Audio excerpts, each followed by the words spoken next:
Hi guys, ரொம்ப நாள் கழிச்சு வீடியோ போடுறேன். யாருமே சப்ஸ்கிரைப் பண்ண மாட்டேங்க, அதான் தான் போடல. இட்ஸ் ஓகே, இனிமேல் போடுறேன். ஆனால் நீங்கள் தான் சப்ஸ்கிரைப் பண்ணணும். சரி, இன்றைக்கி நான் என்ன கொண்டு வந்திருக்கேன்னு பார்த்துக்கலாம். என்னடா இதுன்னு தானே கேட்குறீங்க. வால்பேப்பராக என்னன்னு எனக்கே தெரியாது. ஓப்பன் தான் பண்ண போகிறோம்.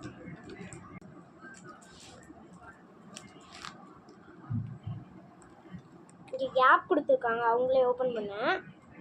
அதுலேருந்தே நம்ம ஓப்பன் பண்ணிடலாம். எனக்கு வர மாட்டேது அவ்வளோ. வெயிட் பண்ணுங்க ஒரு 5 நிமிஷம். எஸ் கேஷ், ரொம்ப நேரம் கடிச்ச இடத்துல விட்டுட்டேன். கட் பண்ணுறேன். கட் பண்ணிட்டேன். இப்போ நம்ம ஓப்பன் பண்ண போகிறோம். இதனால் ஓப்பன் பண்ணுறதுல ரொம்ப பிடிக்கும். யாருமே லைக் பண்ண மாட்டேங்க. செஞ்சு லைக் பண்ணுங்க. சும்மா போனீங்கன்னாலும் ஒரு லைக் போட்டு போங்க ப்ளீஸ்.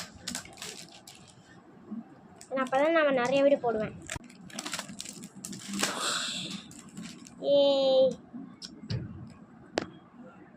இங்கே டேப் இருக்காது, ஓப்பன் பண்ணலாம். ஓப்பன் பண்ணிட்டேன்.